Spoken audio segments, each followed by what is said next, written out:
Trini Tech Season 1, Episode 2. Yep. All right. Welcome to the show. Today we are going through some things Yeah. in technology. Yep. Let me introduce to you my co-host, Mr. Redbit himself. Redbit. I won't tell you his government name because Yeah. you'll have to kill me. Yeah. I don't want to be on the hit list. So yeah, Mr. Redbit himself. And we are on the episode 2. We didn't have an episode last week because somebody was celebrating. I won't tell you who, but one of us was celebrating something. So we couldn't have an episode last week. But we Yeah, I couldn't get away from that, yeah. Don't I worry. couldn't, yeah. Big men have responsibilities in life and they must, meet that. So big up to all the people out on TikTok right now. I see it. Hi sir. Oh wow, a lot of my students are on TikTok and they're saying hi. Hi to who's that? Kezi? I don't know the TikTok name, but Kezi, and I see in Mauricia. Mauricia was actually was one of my adult classes. She's Okay. been there. And I seen one of my other students on YouTube. Javish is there. One of my mods on YouTube. But those plenty students will be allowed. We have Let me get into it. So today we're looking to talk about Massy, the data leak that had the other day and a few months ago. And I'm looking to break it down, see exactly what happened, probably our way forward. And get some, I think you have some spicy details, some inside spicy. information. Let's not say Huh? spicy, but let's just say details are available. Let me start with the public information. Yeah. The public information from the Guardian newspaper, right? Which was when was it published? Let me get up. I mean, it have two articles. It had the one that was like 6-7 months ago in April, and then it had the one recently.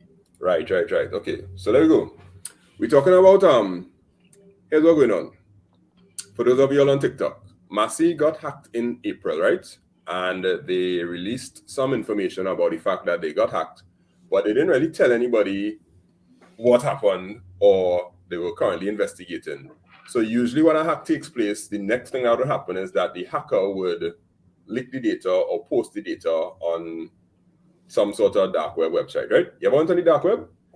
Yeah, but that before that happened, one of the first things that will happen, especially if it's a ransomware attack, if they hack you before they release the information, they'll contact you and say, "Let me get $1 million. Let me get," they will contact you and try to get that money from you. And only if I suspect this is probably what happened.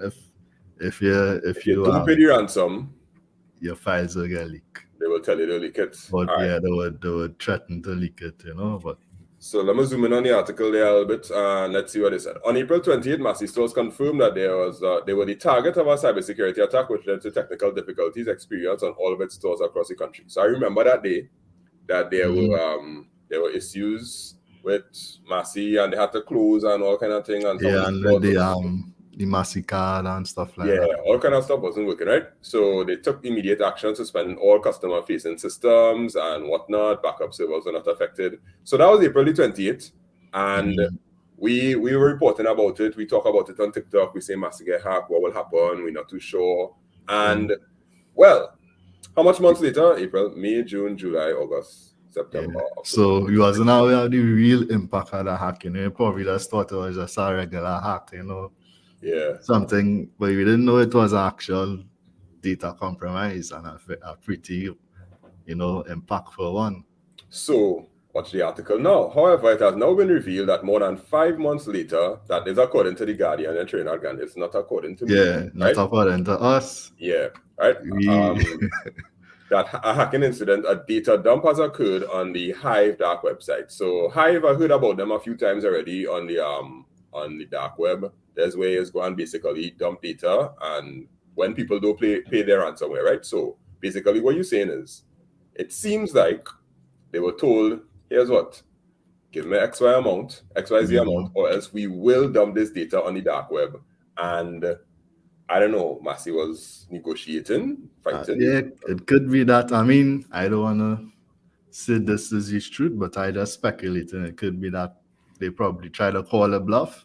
Yeah. But they weren't bluffing, and they dump their data. So here the cyber researcher, he said normally it would release much sooner, usually within 2 weeks. But I think because of the kind of information they got, it took them a while because the hacker group, I believe, they went through the data, received it to see what they could benefit from before releasing it to the public. So I could understand that. This is a cyber researcher that we think is from Jamaica, as far as we know, based on the tracking that we did. Yeah, he's from Jamaica. Yeah, he's from Jamaica, and he's saying that basically what the hackers did is that they tried to see if they could use the data for any good reason, and then it was like, no. So the most that we could do is pull a ransom for it. Yeah, I don't know. You know, I was probably trying to see, you know, it's any credit card information, it's any banking details. Yeah. So at the end of the day, it's about money. So if they can extract money from the data, they'll try to extract money from the company. Yeah. So it tied back to the same hack that took place in Jamaica.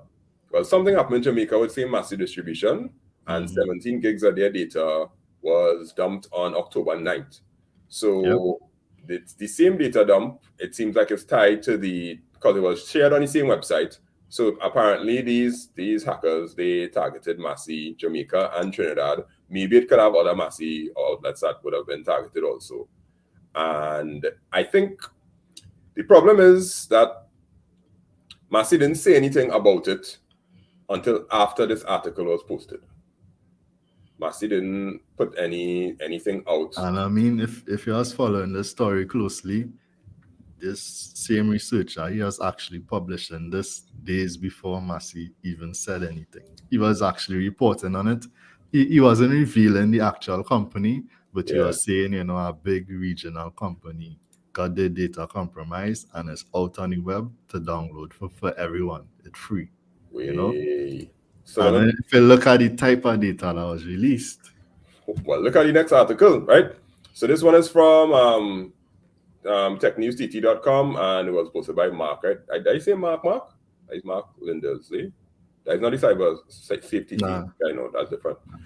All right, so they have a screenshot here of what the website would have looked like, I believe, about the date that it was posted on when it happened and what issues, and it had links for it, right? So there's a publication and there's a proof pack. So what they usually do on the dark web is when they publish this information, you have to prove that you actually hacked them now. So what I learned when I was doing my little research is that they will give you the data and then they will show proof of what you did to get the data from the servers. And some other security hacker or whatnot, they will say, okay, yeah, that looks legit because that's exactly what you would do, and this looks like they will actually, you know, so more or less validate. To validate it. So according to the post on the Hive dark website, the ransomware group executed encryption on the data of the company servers on 9:37 a.m. on April 28th. Sources suggest that 215 gigs of data may have been exfiltrated from the company before it was encrypted. So encryption means that they got the data, they locked it down and told them, we're not giving all your back. So what happened was the two options you have. You could pay them, or you could wipe everything from the system and then take your backups and throw them on the production servers, right? Yeah, but at this point it's too late. They already have it. So you feel that they said, well, go ahead, take the data. We will just shut down the whole system, wipe everything, and then restore from the backups. I don't know, but I mean, if they already have access to your data, and what you're saying here is that they got it before they were able to encrypt it. That means it's open. They have access to everything. So if I take your data and then after the fact you come in to try and wipe it or whatever, that ain't doing anything. Yeah, they have your data and it is not encrypted. They got it before they actually got it encrypted. So, you know, that come like if somebody break into your house, right? They clean out your house, and when after the fact you come in and try to install a security system, guard dogs, the damage already done. You know? Yeah. So the article says it was updated on October 18th because on October the 17th, October the 9th it happened in Jamaica, and on the 17th, I think the data from Massy was, Massy Trinidad. Yeah, Trinidad was published on the 17th. So Gavin Dennis, a Jamaican cybersecurity consultant, who, by the way, is totally legit because he's been doing cybersecurity. I went through the man Twitter timeline for like a good while just to make sure that this is not a fly-by-night cybersecurity. Yeah. And he's one of my connections on LinkedIn as well. Right, so. yeah. Because sometimes they'll be like, we spoke to a cybersecurity expert, which is somebody that they probably kind of like planned to say the correct words or some kind of thing like that. And it seems like this fella Gavin Dennis was there. So he said, in Jamaica, 87,550 folders, 704,000 files. Let me go through the list. Finance, accounts receivable, accounts payable, budgets, banking, financial statements, internal audits, HR, staff photos, surveys, staff listing, job descriptions, event claims, all the usual HR stuff, and a lot of personal data, capital letters. Operations, monthly payroll up to April 2022, store audits, store performance, budgets, property management, strategic management document, client backups of data of end user systems. That is all went through in Jamaica. And yeah, and I would suspect probably similarly in Trinidad as well. Like when you look at this type of data that was released, this was a very substantial act. And here's the part that I concern with the most, right? You see the financial data and all that stuff. I mean, they could probably realize that they've been lying on their, I don't know, what's the difference from that you've been lying on your profits, or you've been overly pricing things, or you're making deals with other people or whatnot. That's okay. That's stuff that companies do all the time. But you see the HR stuff, because when you apply for a job, they ask you for all kind of things. You had to send a copy of this passport, copy of this data, copy of that. ID card, address, info, banking details. And I mean, this data was 10 years of data. So you may feel look massive 6-7 years ago, your data out there. Yeah. And it's not like, we used to have phone books, right? So a phone book would be like, a phone book is your data was being out there, but of course we get rid of phone books now because people to put their names out and the addresses and whatnot. But when it comes to phishing attacks and whatnot, this is a hacker dream, because you have all kind of emails, you have all kind of phone numbers to basically add to your arsenal of your database of people to phish. Yeah, and I mean, if you have the email address, you have a phone number, it gets proof the phone number. Yeah, and then you could go and impersonate people on the internet. Next thing, it has security questions too in it. Some people reuse stuff. Exactly. And the same security questions that you use for when you sign up for Massy stuff, the same security questions you use for your Gmail account. For some people, yeah. And if it have passwords inside it, because there are some Massy things that are online that you have to log in for with username and password. If they have a password there, then this is exactly how they try that same password on all your other accounts, because now they have your email. So lots of things that could come out of it, and I find Massy kind of holding back on the. I mean, I understand to a certain extent why they wouldn't want to come public with something like that, because I mean, it's not something to be proud about, that you get hacked and somebody was holding a ransom with the data. When these things happen in the States something, men just lose work and thing, Like, you're comparing apples to oranges. All right, so watch. All right, I'll pull back from there. Watch the article that the email that they sent out that I got from a undisclosed source, right? Because I don't think I have anything in Massy for them to send me an email, right? Inside information, On April 28th, Massy stores experienced a cybersecurity incident. Good word, yeah. Nice words, responsibility, honesty, and integrity are core values to the Massy group that guide our operations. We take very seriously our duty to those, data privacy and protection. Nice words. In response to the cybersecurity incident, we immediately engaged experts in the field to help investigate. As part of the incident response plan, we notified all. That's screenshot number 1. Get to screenshot number 2. We notified all the parties involved. And here's what they said. Through continued investigation of the cybersecurity incident, we are now aware that the data unlawfully accessed by the hackers was more extensive than the preliminary stages of the investigation indicated. What do you feel about that? You feel as a honest statement, or I'm not sure.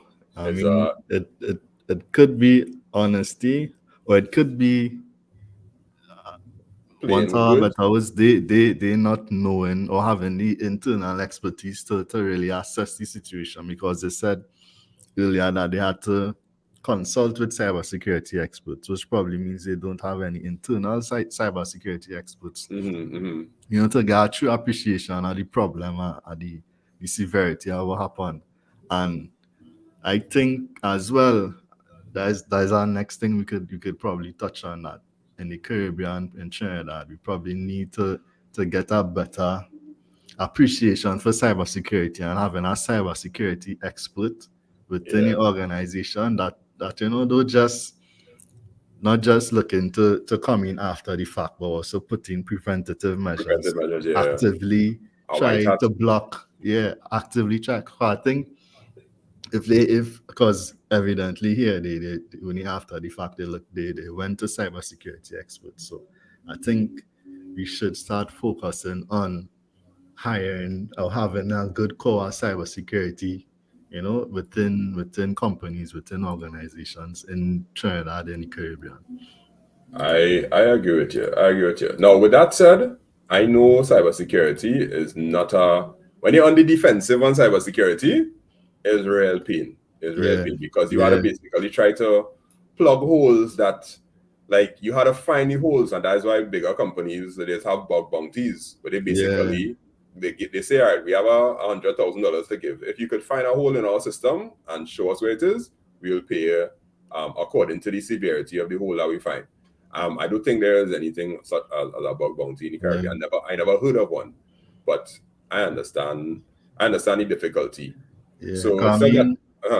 Yeah, because I mean, like you say, we get past this stage, you get past this, stuff get resolved. We're gonna happen. We're gonna prevent this from happening or something similar in the future. You need to put some more focus on your cybersecurity. And I mean, and this month is cybersecurity awareness month, and this was the month that they got hacked twice. Or at least the data was released twice. Actually, this week I carried some students on a field trip to Nallis because they have a cybersecurity kind of seminar thing for students. So talking about cybersecurity awareness month is true. It's true. Yeah. But the last part of the email. We would like to caution that much of the information being shared publicly about this cybersecurity incident is speculative and inaccurate. We have created official channels for communication and encourage anyone with concerns to contact us directly via channels below. So they have an email, cyberqueries.tt@massydistribution.com and cyberqueries.tt@massystores.com if you have any concerns. And it was sent on the 20th of October 2022, which is 1 day after the Guardian article. The Guardian article was went by. The article in the Guardian went up on Wednesday, October the 19th, and on the 20th they sent an email.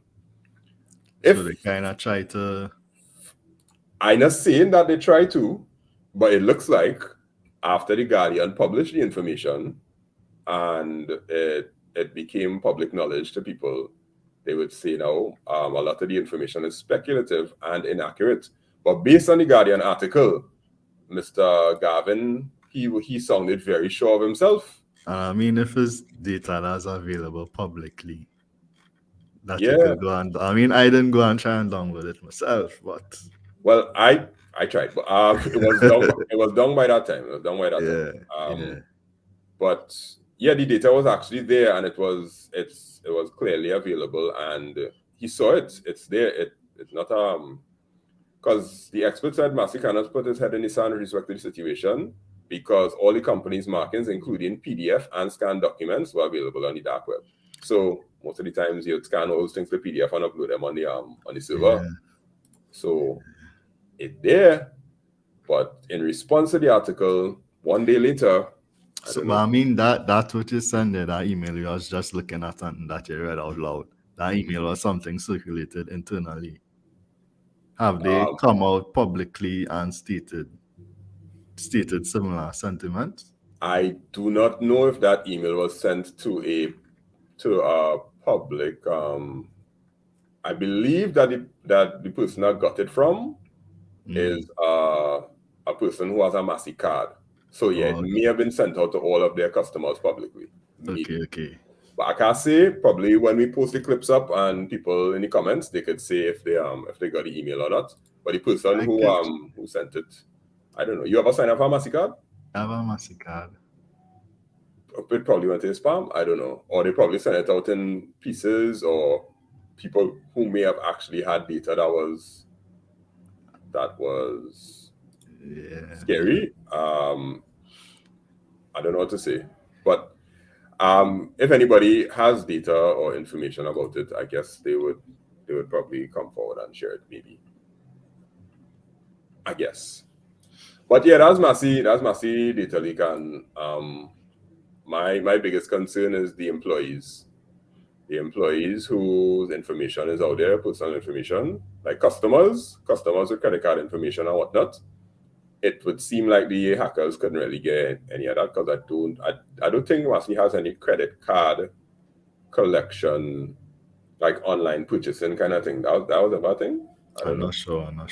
I don't think so. I think it was just basically you get information for your Massy card and you get your discounts and they keep track of your points. So that database, from a hacker's perspective, that database could have been real dry now. Oh yeah, we got some names and we got some emails and no credit card information.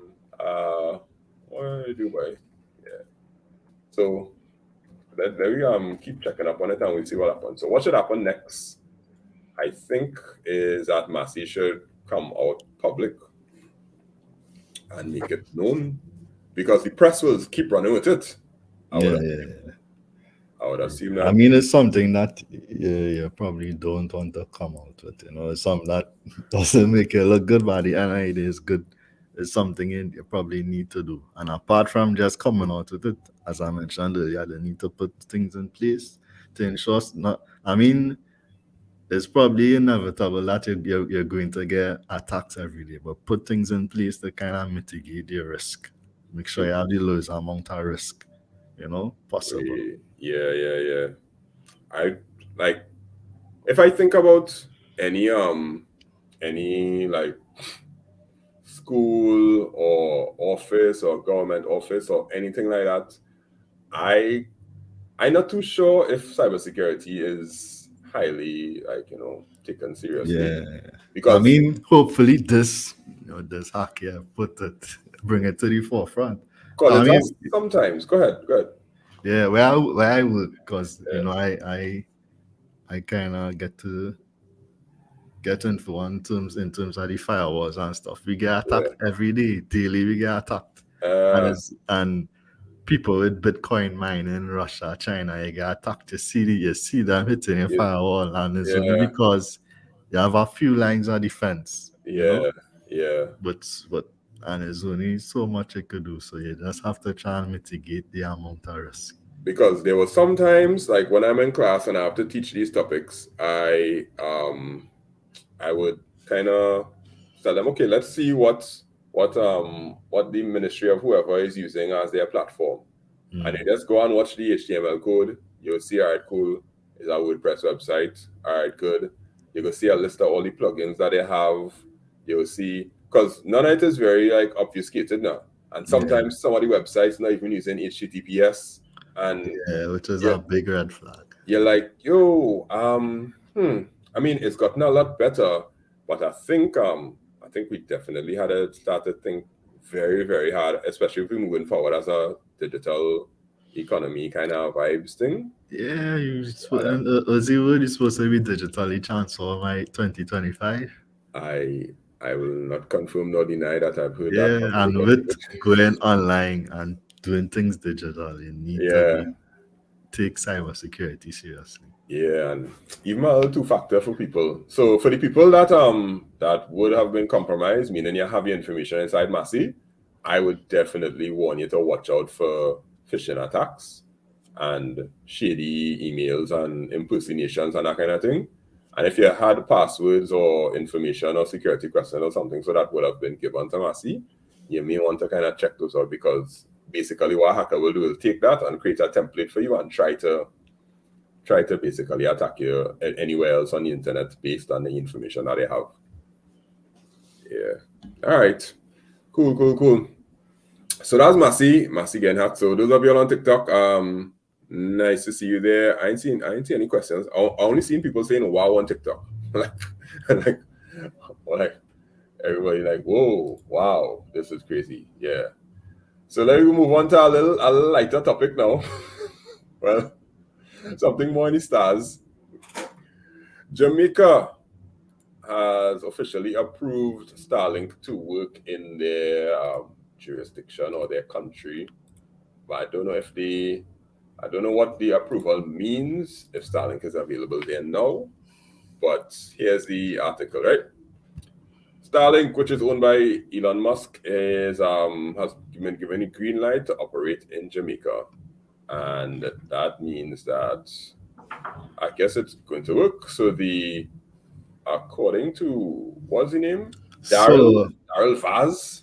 Yeah. Daryl Vaz. He's in So for people who probably don't know, don't follow Starlink or Elon Musk, what is Starlink? Right. Yeah, thanks for reminding me, because not only techie people will be paying attention to this. Starlink is a constellation, a bunch of satellites basically roaming the Earth, going around the Earth at very, very low orbits and providing low latency internet for anywhere in the world. So you don't have to have a physical cable come into your house. You just have to put a satellite on your roof, and it will pick the closest satellite, and you will get internet at the lowest latency possible. It used to be a problem to use satellite internet because the satellites used to have to fly too high. But now Elon Musk and Starlink, they figured out how to let the satellites fly low, and they've been giving it to most of the other countries for the past year or two, and now it seems like the Caribbean is targeted. Yeah. So this kind of like a potential solution to people in areas that are probably not covered by the traditional internet providers, or they have poor coverage. So like rural areas, rural areas. Say if any, probably not any forest, but areas are probably areas are probably underserved in terms of Well, that's exactly what he said. Like what he said here, consumers will now have more options in choosing service providers. I remain committed to ensuring we continue to advance technologically, and this will bolster advancement in education, medical field, and economic growth. Okay. So Elon Musk, nice and this is our project, Elon Musk. This is one of his. Yeah, along with the robots, along with the Neuralink, along with Tesla. Yeah, it's definitely Elon Musk fingerprint. So why Jamaica and not Trinidad? Well, I have some views that I think may be like controversial, but it won't get in trouble. No, I ain't gonna get in trouble. Jamaica had 2 million people, 2 point something million people in it, right? Trinidad at 1.6 or something like that. Yeah. So I think the amount of people in Jamaica, they have a bigger market. Yeah. And Jamaica is known for having a lot of rural internet issues, right? From the people I know in Jamaica, they tend to have what should I say? Connectivity for certain parts of Jamaica, you had to go through real hills and trees and things to run poles and all that stuff. And a lot of the time, Flow and Digicel, they not they don't bother going there. They're making that kind of. Some people here will probably argue that even though we have places that are connected, some of these services not reliable. Yeah, well, because genuinely it will be hard to run a cable that long through all our forests and wherever it is and make sure it's reliable, because you had to run fiber. But usually one of the biggest issues with the companies in Trinidad is that they would say it's not economically viable or business-wise for us to run it to this place because it only had 25 people living in the housing development. We will never make back the 200,000 that we have to pay to get the fiber inside by all year. It could take us 20 years. And they will say, well, yeah, we ain't gonna run the cable. Yeah, I laugh, because somebody say the green network is licks. I know for that comment. That could be a good thing or a bad thing, but I ain't saying nothing. Yeah. I mean, generally speaking, some of the service providers here in Trinidad could, in terms of reliability, they could do a little better. Generally speaking, not singling out any, Yeah. I I find, mean, well, yeah, Jamaica would definitely, if I were like, trying to pick a Caribbean country to start with, I would start with Jamaica for two yeah, reasons. Because Jamaica closer to the US in terms of, let me say, you have to do business or something. So to fly from yeah, Florida to Jamaica, it's real quick, and you can get your stuff done quickly, and it's easier to do. And yeah. Jamaica have a little more clout in the Caribbean than everybody else Yeah, I because mean, of reggae. they say Jamaica is the capital of the Caribbean. Yeah. The Whenever reggae. I somebody asks, Do you know it Bob nice. Marley? No, that's yeah, you talk to that's yeah Caribbean accent, and there's one time just think you're from Jamaica. Yeah, they take you from Jamaica, yeah. So this Yeah. is Starlink map here, right? On their website. So I'll zoom out and you'll see a whole map of the world. Of course, the brightly lit places are the places that have Starlink already. The not so brightly lit means expanding. So in the And then Caribbean, they have the Dominican Republic, Puerto Rico, Guadeloupe. use Virgin Islands, Guadeloupe, Martinique. Okay. But Martinique and Guadeloupe, they are French Yeah. colonies So basically. next in the English, well, Jamaica will be the first English speaking island. Yeah, because according to the map, it has, if I zoom in properly, you'll see starting in Q4 2022. Every time I hover over it, Okay. they have these little hexagons now, because Yeah. obviously the satellites could only cover a hexagon because of the maths and whatever they had to do to get the Wi-Fi, not Wi-Fi, the internet beamed down. So starting in quarter 2020, fourth quarter 2022. We are in the fourth quarter of 2022. So that means the article does line up that if they did the approval in end of September, early October, that means probably by the end of the year, you could buy a Starlink. Now, let's take a little scroll down the islands now, and let's see what's going on over Port of Spain. Oh, starting Q4 2022. Very interesting. Very, very interesting. Because I feel the line. no, but the porter thing in the press thing in the papers asking for people to give their input on if they think Starlink should In Trinidad. Yeah. They put a press release at time where Okay, but that's just gathering interest, but to actually be here in Trinidad, I think you'd have probably hear about it. But I wonder if for something like this, Tat will have to get involved to approve it.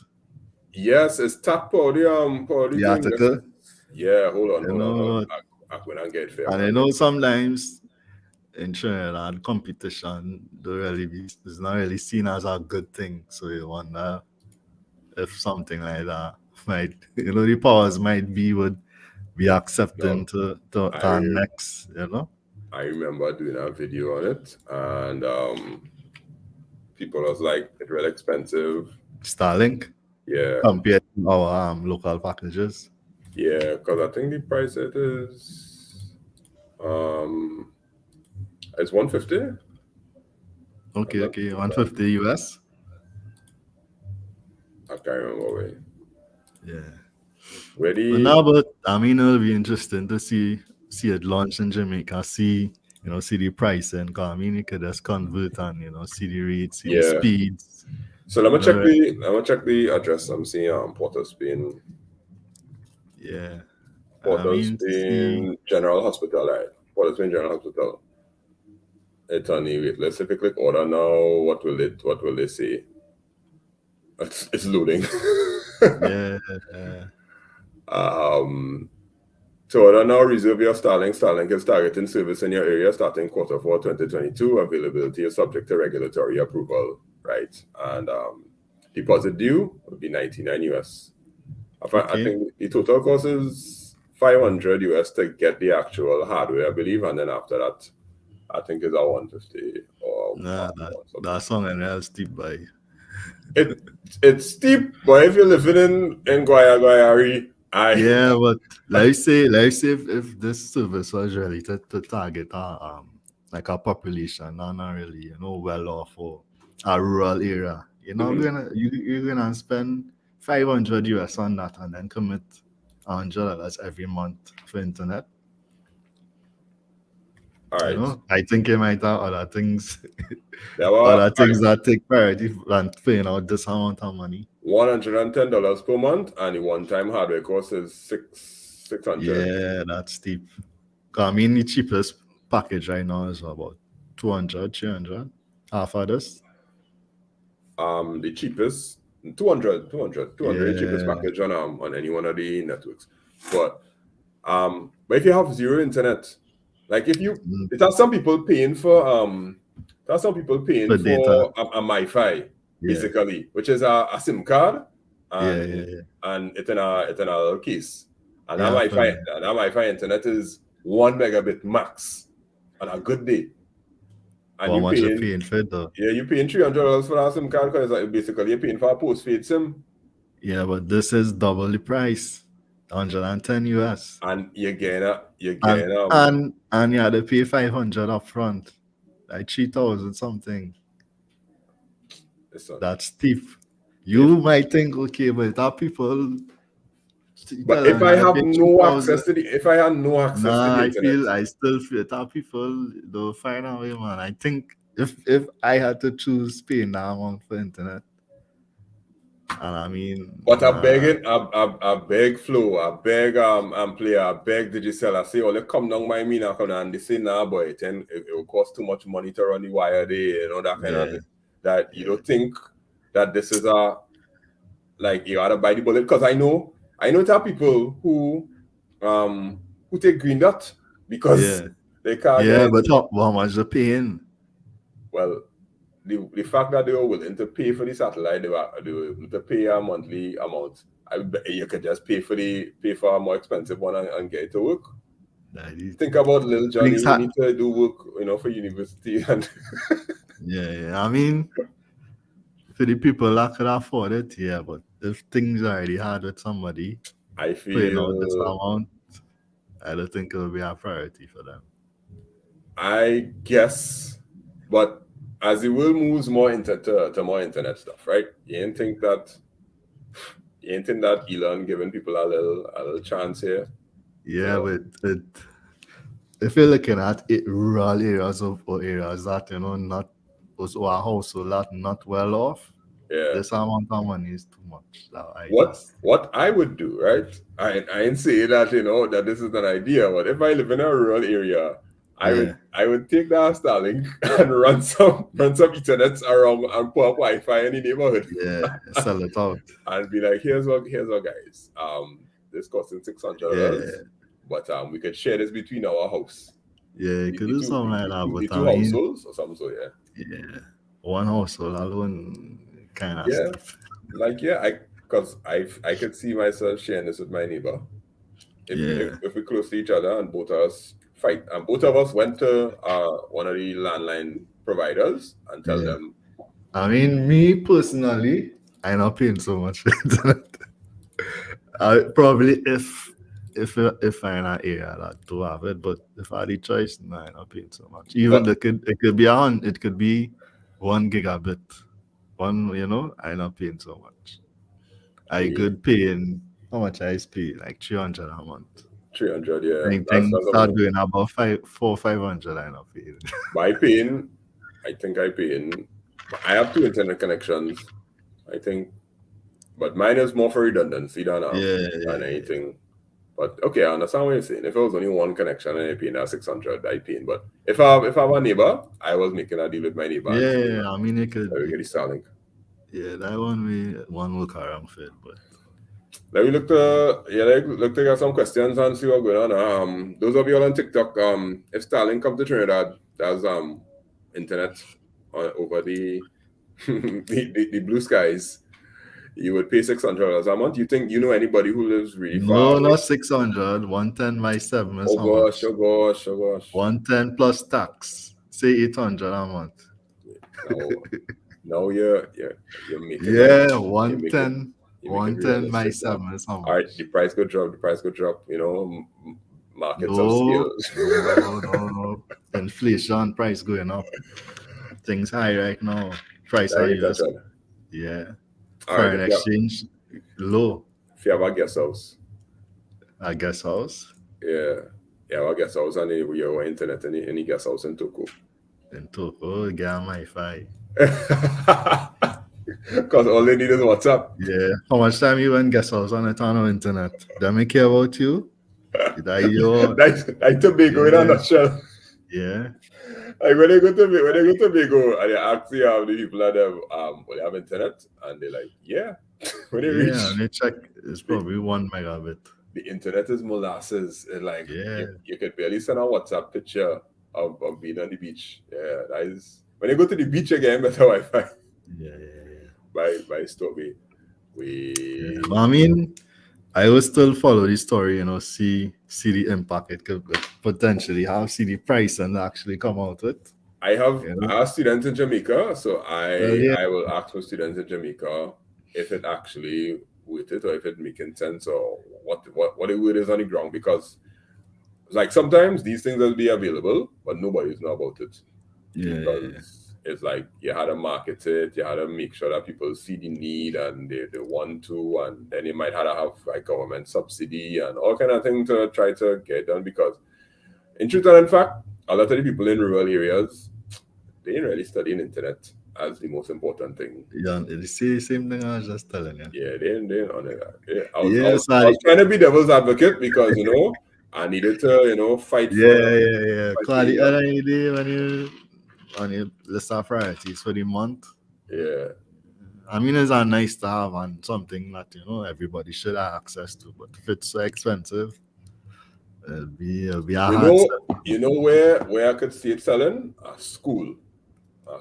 If it's a school in a rural area and the school wanna have funding. If they have funding and whatever, if they have funding and they like it's one of them public-private schools and they decide, well, we want to get internet to make sure that the students could do their work and they're able to, be a part of all the school works they just use for people who are in schools. I could see schools and things using that, but on a personal level, honestly, I ain't think so too expensive for that. But the whole premise of it is to give people who have no access to the internet. And but they need to. People who don't have access to the internet usually can't afford that amount. Usually. Yeah. All right. Yeah. I really can't. Nice. So you could probably look to. Yeah, we'll follow up on it. So that was a good run there. I ain't seen no questions coming on YouTube. Right, so it's a few people on YouTube tonight. So those of you all on YouTube, thanks for your time. This is a live version. The podcast version will be up on the anchor.fm/make it simple TT, or basically search it on Spotify. Right now we're working on getting them on Apple Podcasts, Google Podcasts, and then all the general podcast catchers. But it'll take a little longer to get them up there because you basically had to build up some episodes before you could put it out on those bigger channels. So yeah, you can search for it on Spotify, and we are live every Sunday night from 8 p.m. on YouTube and TikTok. TikTok after we go on, let's live on TikTok and talk a little bit on whoever there on TikTok. So I don't think I could really do much of that today. Yeah, that was it normally, but certain men have bigger responsibilities at their place of work now, so it causing. So tomorrow is Diwali too. I go and make some roti and thing. You make it sound half believable, boy. Like you just lie properly to everybody. Yeah. Okay. All right. Yeah. So we will see you next week. Yeah. Later. Right. Go make roti. That's how to play the outro.